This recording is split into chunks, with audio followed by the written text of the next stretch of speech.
শাশুড়িরা যদি blog video বানাইতো তাহলে তারা কিভাবে ভয় দিত ওইটা বলি শুনেন।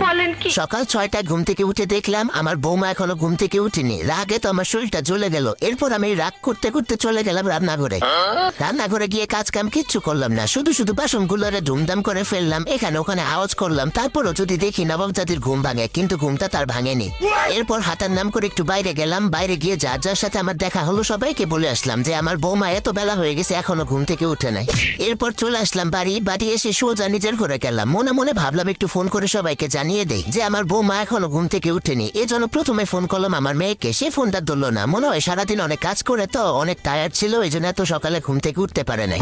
এরপর এক এক করে সবাইকে ফোন দিলাম, মাকে ফোন দিলাম, বোনকে ফোন দিলাম, আত্মীয় স্বজন যারা আছে সবাইকে ফোন দিলাম। ফোন দিয়ে সবাইকে এই সুযোগে জানিয়ে দিলাম যে আমার বৌমা এতটা বাজে এখনো ঘুম থেকে উঠে নাই। শ্বশুর শাশুড়ির প্রতি তার যে দায়িত্ব নাই এগুলো বলে দিলাম। এরপর আমি আর কি করব, টিভিটা চালিয়ে একটু টিভি দেখতে বসলাম।